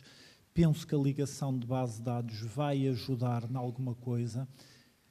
Agora tem que ser a mesma complementada por inquéritos para apanhar franjas, como, por exemplo, o emprego internacional, que para algumas áreas é um fator muito importante e que sairá fora destes cruzamentos de bases nacionais. E temos que ter a grande preocupação, que a professora Luísa Loura também falou, da qualidade do emprego. E eu aí penso que há uma pergunta que temos que ter sempre nos nossos inquéritos de empregabilidade, é qual é o rendimento adquirido pelo graduado como uma forma indireta de avaliar a qualidade do emprego. Claro que sabemos que há áreas que vão ter salários médios muito superiores a outras, mas mesmo dentro da mesma área, conseguir medir a qualidade do emprego através de um parâmetro que seja não o ordenado, mas quanto é que a pessoa consegue oferir em ordenado e outras coisas no primeiro emprego e num emprego daí a 3 anos. E penso que a importância da empregabilidade não é só no ponto de partida, e tendo em conta também a última intervenção do professor Alberto Amaral, do educar e não o formar, também é muito importante saber o que é que se passa daí a alguns anos, exatamente para fazer a distinção entre a formação do imediato e a educação de longo termo. Em relação a isso, e também em resposta à intervenção das empresas tecnológicas, elas não estão paradas, não estão a trabalhar tanto nesta franja de estabelecer número e cláusula, mas muitas delas estão a investir preocupadas com outra coisa que se falou aqui há bocado, que é a falta de alunos nas áreas tecnológicas do ensino secundário. E há empresas tecnológicas instaladas em Portugal que estão a pensar em horizontes de 10 anos e que estão a recrutar bolseiros nas universidades para irem para as escolas de ensino básico e secundário, dar formação científica aos alunos, complementando o trabalho dos professores de matemática, física e ciências. Por isso, eles estão a trabalhar, porque temos fortes empresas tecnológicas instaladas em Portugal, multinacionais, que estão a ter essa política de prever que, com o andamento com que estamos, qualquer dia estamos como a Alemanha ou outros países do centro da Europa com falta de graduados nas áreas tecnológicas, e eles estão a tomar algumas medidas em relação a isso. Para finalizar, em relação aos MOOCs, estamos a fazer algumas experiências na Universidade de Lisboa, mas assumo claramente que a Universidade de Lisboa é uma universidade de ensino mais presencial do que ensino em termos de MOOCs. Penso que temos que investir bastante mais nas ferramentas de e-learning de apoio ao ensino presencial. Nos MOOCs podemos fazer algumas experiências, não devemos estar completamente fora do movimento, mas experiências cautelosas, exatamente porque o problema maior que eu vejo é o problema da avaliação. E lançar MOOCs sempre, porque muitas vezes as pessoas esquecem-se da primeira inicial dos MOOCs, que é Massive, estar a lançar MOOCs para, por exemplo, os países de expressão portuguesa, só com fortes âncoras no terreno para depois nos garantirem que a avaliação se faz coerentemente. Eu, se quiserem, experienciei uma das primeiras experiências de MOOCs em Portugal, que foi o ensino propedêutico pela televisão. E foi evoluindo ao longo do tempo, e no último ano havia apoio presencial nas escolas secundárias para os alunos que estavam a ter o ensino à distância e havia uma forte componente na avaliação presencial. Foi uma experiência que se passou, foi uma experiência de contingência. Eu penso que os resultados não foram tão maus como a maior parte das pessoas pensou que teriam sido na altura. Agora, essas duas âncoras são essenciais para que os MOOCs funcionem. E penso que, das 3 perguntas, ficou tudo respondido.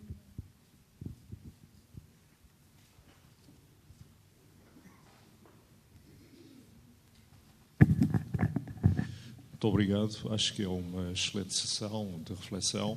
Meu nome é Augusto Felício, sou do ISEG, da Universidade de Lisboa. 3 reflexões que queria deixar aqui. Uma delas tem a ver com a professora Luísa Louro, quando diz que em Portugal, nós, nos alunos de 30 a 34 anos, nós temos menos de 25%. Comparativamente com o que acontece na Europa, portanto, temos um caminho ainda longo a percorrer, quando há um objetivo para 40%. A questão que eu coloco, em termos de reflexão, é se é assim, nós temos que continuar a formar no ensino superior, mas, ao mesmo tempo, em termos de contradição, estamos a dizer que estamos a formar exageradamente e as universidades estão cheias de problemas. É uma reflexão que eu acho que é interessante considerar. E a segunda questão de preocupação é a seguinte: nós estamos numa situação dramática em Portugal, foi o que foi colocado e é colocado, e todos que estão no ensino superior compreendem isso, nomeadamente no fenómeno que está a acontecer nesta relação do ensino público e ensino privado, o que dá indicadores extraordinários para compreender, de facto, a posição do ensino privado. Em particular, a questão que eu coloco é, sendo uma questão dramática, necessariamente, em termos do planeamento, eu pergunto se o mercado deve ser observado só na perspectiva nacional, e nós somos um quintal na Europa, que penso que todos nós compreendemos, é um quintal numa faixa de 50 km por 300 km, que o resto depois não conta, que é o que nós verificamos. Se nós olhamos só para este mercado, para este quintal, ou se temos a ousadia de perceber que a Europa é mais larga, quer dizer, portanto, o ensino superior é só para este quintal, ou o ensino superior, sendo nós um país da Europa, podemos considerar como cidadãos europeus, temos um mercado mais alargado, e nesta perspectiva de internacionalização, se o considerarmos em termos europeus, será que o ensino em Portugal é assim tão dramático, ou a qualidade que está a ser servida, ou que nós não conseguimos ainda confrontar? Ainda ontem vimos aqui uma experiência extraordinária, nomeadamente com os KICs, que o técnico, o Instituto Superior Técnico, está realmente a realizar, se esse não tem que ser definitivamente o caminho, e deixarmos andar aqui a oferecer diplomas, portanto, sem qualificações que são devidas, que a indústria depois e as empresas naturalmente rejeitam. O caso da psicologia é um exemplo acabado, e esta é uma reflexão. A terceira reflexão é a do outro foro também, e que me diz mais particularmente de respeito, sendo um homem da gestão, que é nós temos todos uma preocupação, e é ingente, de formar pessoas no sentido do domínio dos instrumentos. É a nossa obrigação, é a obrigação da universidade, naturalmente, fazer com que os instrumentos sejam dominados para alunos de 20, se quiserem assim, considerando isto no limite extremo. A questão que eu coloco é, e onde é que nós consideramos e colocamos a questão comportamental da educação que nós não temos na universidade, e na qual a universidade tem fortíssimas responsabilidades, e eu pergunto se nós estamos a cumprir este segundo papel, que é tão importante como o outro, no sentido de nós formarmos uma sociedade cívica.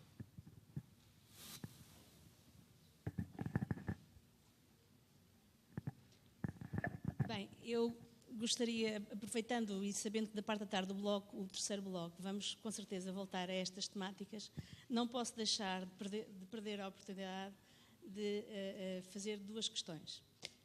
Primeiro, congratular a doutora Luísa Loura, a professora Luísa Loura, por nos disponibilizar os dados.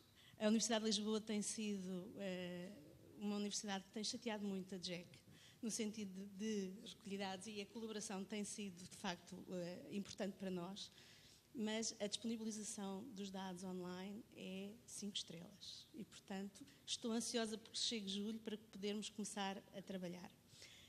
Por outro lado, assistiu-se aqui e viu-se que o número de alunos tendencialmente vai reduzir-se. Se é verdade que a formação demora 5 a 10 anos a produzir efeitos, também é verdade que nós, instituições de ensino superior, precisamos antecipar todas estas alterações ao nível dos docentes, dos investigadores, das próprias estruturas, da adaptação dessas próprias estruturas a este novo modelo. E aí o repto ao professor João Queiroz, relativamente à base de dados do INDES, tirando os dados que são confidenciais, para quando disponibilizarem-nos os dados a nível nacional, para que nós também possamos fazer uma análise agregada daquilo que é a análise comparativa da universidade com as outras a nível nacional, embora nós também, enquanto GEPs, estejamos muito preocupados em encontrar dados a nível internacional.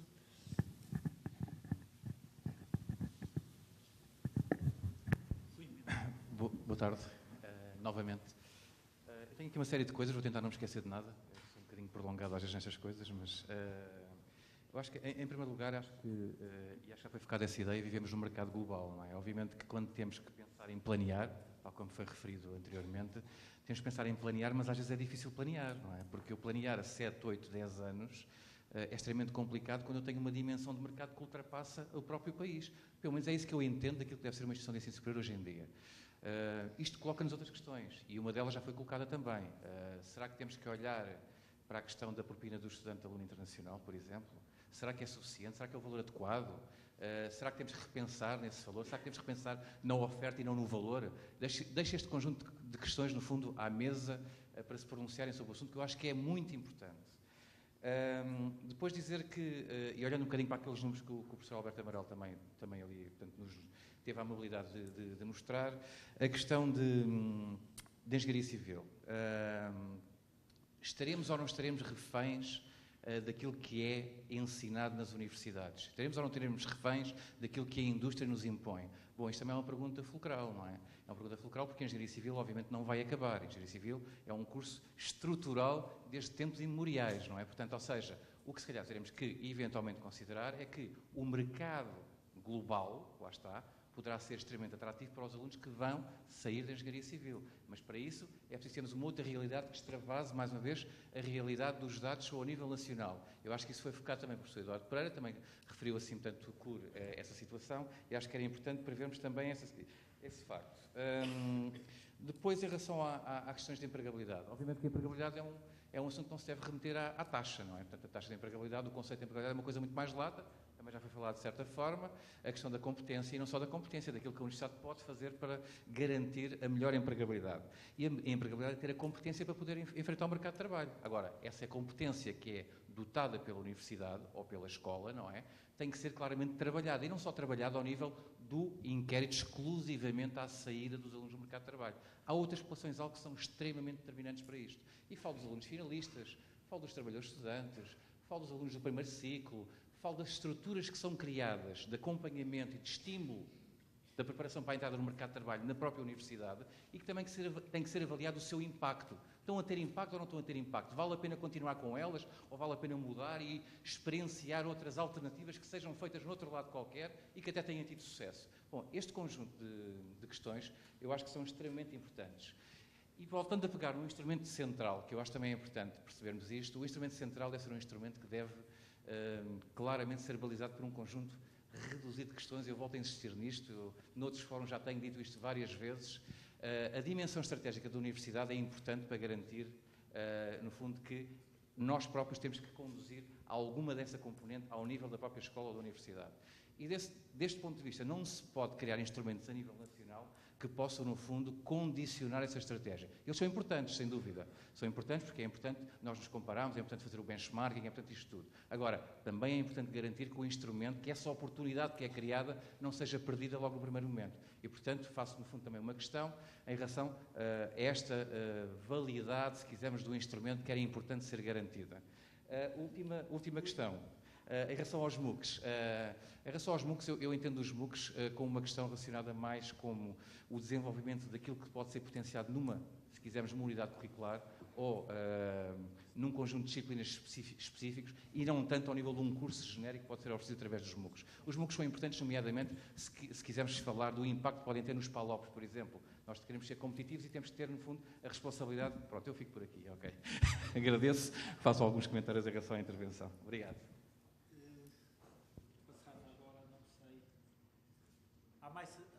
Há mais perguntas que há ali e fechava com aquela e depois fazemos as respostas.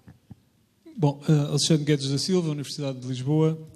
Eu penso que eu gostei de ouvir as vossas intervenções, mas acho que as vossas intervenções estão datadas, ou seja, refletiram sobre um modelo de negócio do ensino superior que está datado e que está, infelizmente, condenado a ter que mudar. Se nós utilizarmos, por exemplo, o simulador da população portuguesa que o INE disponibiliza, nós verificamos que, a partir de 1935, a pirâmide etária inverte totalmente. Nós, no nosso modelo de negócio atual, estamos a vender, sobretudo, ou estamos a preparar a nossa oferta, sobretudo, para uma classe etária que vai desaparecer, ou que vai diminuir drasticamente. E, portanto, temos que olhar e temos que pensar, se calhar, que temos que vender segundo ciclo, terceiro ciclo, outro tipo de cursos. E aí entrarão, com certeza, os MOOC e entrarão todas as outras coisas que, entretanto, se forem inventando ao longo da próxima década. Portanto, eu penso que gostaria de ouvir a vossa opinião sobre isso, porque isso é algo que a mim me preocupa. Nós continuarmos a olhar para um modelo baseado numa faixa etária muito específica de jovens, quando na realidade aquilo que a demografia do nosso país indica é que isso não será o futuro.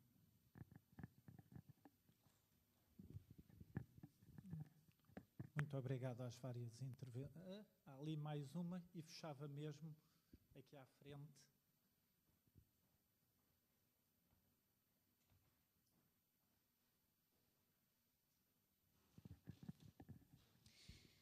Boa tarde, o meu nome é Margarida Coelho.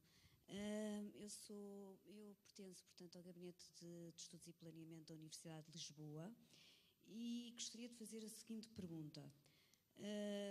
Falou-se no planeamento, portanto, a nível do sistema, e eu gostaria de saber o que é que as direções gerais estão a pensar fazer, que medidas é que estão a ser tomadas para que não se corram os mesmos riscos e também não se cometam os mesmos riscos. Muito obrigada. Eu agora, para fechar, fazer uma ronda aos vários membros do painel, começando pela professora Luísa Loura, depois o professor João Queiroz, depois o professor Alberto Amaral. Eu considero que foram aqui colocados uma série de problemas muito interessantes que nos fazem refletir. Eu pegava talvez na questão lançada, não me lembro do seu nome, peço desculpa, Alexandre. Pois, de facto, a previsão aponta para que a pirâmide etária fique invertida, mas também aponta, não é nesse sentido, mas os dados que a Direção-Geral de Estatísticas tem, aponta para que as faixas etárias acima dos 40, quando a pirâmide estiver invertida, essa faixa etária já estará muito mais escolarizada. Estará muito mais escolarizada e é expectável, e aí um bocadinho de futurismo, mas é expectável que com o avanço enorme das tecnologias e da informação, há um grande avanço na forma de funcionar das sociedades e das necessidades para o mercado de trabalho, a pressão que tudo isso faz sobre quem está a trabalhar, não é? E eu julgo que irá ser cada vez mais necessário dar uma formação adicional a essas faixas etárias que já têm formação de base. Nessa altura já estaremos nos ditos 40%, esperemos, em todas essas faixas etárias, 40% ou até mais por cento de pessoas com o ensino superior, mas que são pessoas que conseguem ganhar conhecimento adicional com bastante rapidez. Nós sabemos por nós próprios, não é? Quando nos empenhamos, apesar de eu, por exemplo,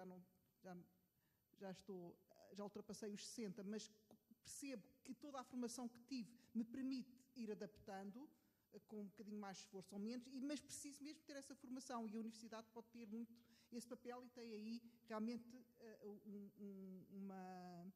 uma fonte, um potencial de intervenção muito relevante. Por outro lado, temos de perceber todos que a base da pirâmide, que neste momento fica ao bico, não é? Toda esta base tem de sustentar tudo o que está acima deles, não é? Portanto, tem de ter uma preparação ainda muito mais cuidada. A meu ver, isto é uma imagem que eu vejo como um pequeno jovem com uma montanha em cima das costas a suportar. E realmente isto vai acontecer no país se nada... E tem que ter as condições para suportar, assim como grande parte dessa grande montanha tem de continuar a ter formação e a intervir e a ser ativa, o chamado envelhecimento ativo que se tem falado e que tem obrigatoriamente de se contemplar. Portanto, isto é aqui a reflexão que eu queria fazer e irei, na medida do possível, na posição em que tenho agora, criar condições para que fique generalizada a partilha da informação para que o planeamento possa ser feito. O planeamento deve ser feito não só pelas direções gerais. Isto é a resposta ali. Realmente houve aqui um período de contenção orçamental que fez com que estudos que eram entregues, costumavam ser entregues aos investigadores, estudos de planeamento, a investigadores do meio universitário, tiveram que ser um bocadinho travados, mas não há capacidade, nem é expectável, nem desejável, que seja dentro das direções gerais que se faça todo esse planeamento. Tem que ser desenhado, tem que se projetar qual é o estudo que é necessário fazer, mas entrega-se a quem tem o know-how e a capacidade realmente de os realizar. Portanto, isto é o que eu queria dizer. Vou passar aqui ao professor João Queiroz. Muito bem. 2 ou 3 aspectos. Relativamente ao INDES, é verdade, não vale a pena termos inquéritos que usamos só internamente e não os partilhamos, mas, de facto, nos últimos tempos não tem sido possível e temos usado o momento para refletir que dados que são os que são necessários e de que forma é que têm sido utilizados para apoiar algumas decisões. Mas, obviamente, temos de partilhar e iremos partilhar dentro em breve. Os últimos meses não têm sido propícios a isso, mas concordo, obviamente. Eu acho que nós focámos aqui um bocadinho, independentemente da faixa etária ou da formação que é, e penso que falou um bocadinho que temos e penso que a expressão foi mesmo vender segundos e terceiros ciclos, etc. Eu acho que nós focámos aqui um bocadinho mais nos primeiros ciclos, porque é onde há algum poder de controle ou decisão, porque segundos e terceiros ciclos tem sido uma matéria, os segundos ciclos principalmente, onde a autonomia das instituições é praticamente total, em termos de planeamento e em termos de captação de alunos e em termos de formação e em termos de áreas de formação, e, portanto, aí a autonomia das instituições é soberana e é extremamente importante e é bom que assim continue a ser. E, portanto, aí as direções gerais provavelmente não têm um papel tão interventivo e talvez por isso não tenhamos falado tanto neles. Finalmente, só um último aspecto que me parece importante, que é a internacionalização. Eu acho que eu quando pus ali a internacionalização como um dos fatores-chave é porque acredito que ainda há muito para fazer na internacionalização, quer a nível do conhecimento que tenho das instituições de ensino superior, quer a nível de coordenação e daquilo que, neste caso, a Direção-Geral do Ensino Superior pode fazer em termos de alguma coordenação de algumas políticas de internacionalização do ensino superior. Todos estamos conscientes que as instituições de ensino superior, cada uma delas tem, em função das suas escolas, das suas áreas de formação, das suas experiências até pessoais dos seus investigadores, dos seus professores e, eventualmente, finalmente, dos dirigentes, têm uma estratégia de internacionalização muito diversificada e varia muito de instituição para instituição, mesmo dentro das próprias instituições, vivem muito de experiências pessoais e, portanto, é relativamente heterogénea. Eu acho que todos temos um bocadinho a noção. Eu acho que a internacionalização, quando se falava da internacionalização em termos de mobilidade de investigadores, de projetos internacionais, acho que temos passos significativos nos últimos anos, felizmente, para que isso acontecesse. Quando eu falei da internacionalização do ensino superior, obviamente que focava-me um bocadinho mais, obviamente que também entra na estratégia da internacionalização falar da mobilidade de investigadores e falar de projetos internacionais, etc., mas foquei um bocadinho mais naquilo que é a internacionalização neste momento e eventualmente também o disse naquilo que é um novo estatuto que apareceu do estudante internacional e, portanto, a captação de estudantes internacionais para as nossas instituições de ensino superior. E não me focava tanto, porque eu acho que ainda há muito para fazer, num ou dois aspectos que foram aqui detalhados, na oferta e também no valor das propinas, e o valor das propinas se é o certo, se não é o certo, se estamos a fazer bem ou não. Eu acho que ainda estamos um bocadinho longe disso. Eu acho que aquilo que é a captação do estudante internacional para as nossas instituições ainda é muito incipiente, diria mesmo muito residual. Demasiado residual. Eu sei que é uma experiência relativamente nova, eu sei que estamos no 2º ano, eu sei que também aquilo que há bocado foi dito aqui pelo professor Alberto Amaral, a galinha dos ovos de ouro, uma instituição descobre algum nicho e as outras todas vão atrás. É isso que está a acontecer um bocadinho no Estatuto do Estudante Internacional. Por vezes o Brasil está a dar em algumas áreas, vamos todos fazer divulgação e ir para o Brasil à procura de alunos especificamente para a minha instituição, dito desta forma. Portanto, eu acho que há muito para fazer ainda, mesmo quer em termos de coordenação global da internacionalização do ensino superior, quer em termos da instituição e daquilo que cada instituição deve fazer como estratégia de internacionalização. E esta é uma primeira fase em que o planeamento e a definição de uma estratégia é muito importante, mais do que ainda estar a discutir qual é a oferta que vamos fazer para eles ou qual é o valor da propina, ou seja o que for. Portanto, foi nesse sentido que a internacionalização foi dita como um alvo estratégico nos próximos, a muito curto prazo, mas onde o planeamento é extremamente importante. E era só isso. Muito obrigado. Bom, dentro da hora, e o número de perguntas é impossível responder. Eu vou concentrar-me em 2 aspectos. Há 5 ou 6 anos atrás foram publicadas umas estatísticas sobre o nível de formação dos empregados e dos empregadores em Portugal. E eram comparados com a Espanha e depois com a Europa. Isso mostrava o quê? Mostrava que 80% dos nossos empresários tinham, quando muito, a escolaridade obrigatória. E que o nível médio de formação dos empresários era inferior ao dos próprios empregados. E não é com esta gente que a gente vai a lado nenhum. Ainda vai ser competitivo internacionalmente assim. E é por isso que depois vem dizer que as universidades produzem, se calhar, licenciados a mais. Não produzem. Se o país estivesse a funcionar decentemente, não produziam licenciados a mais. Agora, como é que se sai daqui?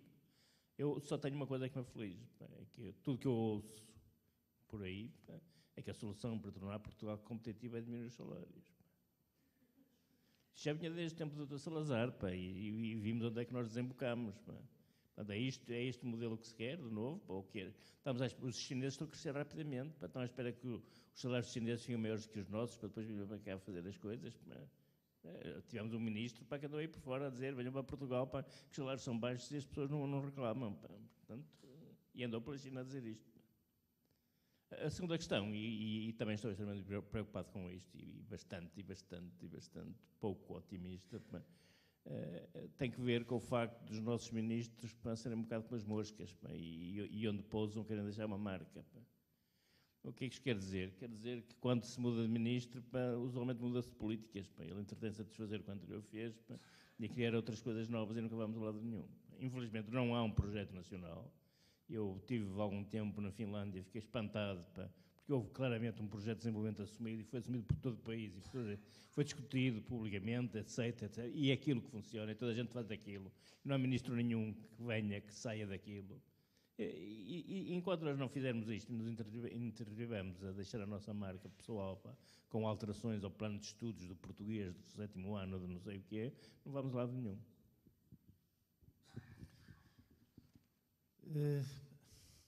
Digamos que a intervenção do professor Alberto Amaral não é muito animadora, mas acaba por coincidir um bocadinho também com o que eu tinha, no fundo, aqui apontado em termos de resposta àquele nosso colega do ISEG sobre o âmbito do mercado. É que o que é dramático não é os 40% que estamos lá a chegar e se calhar não chegamos.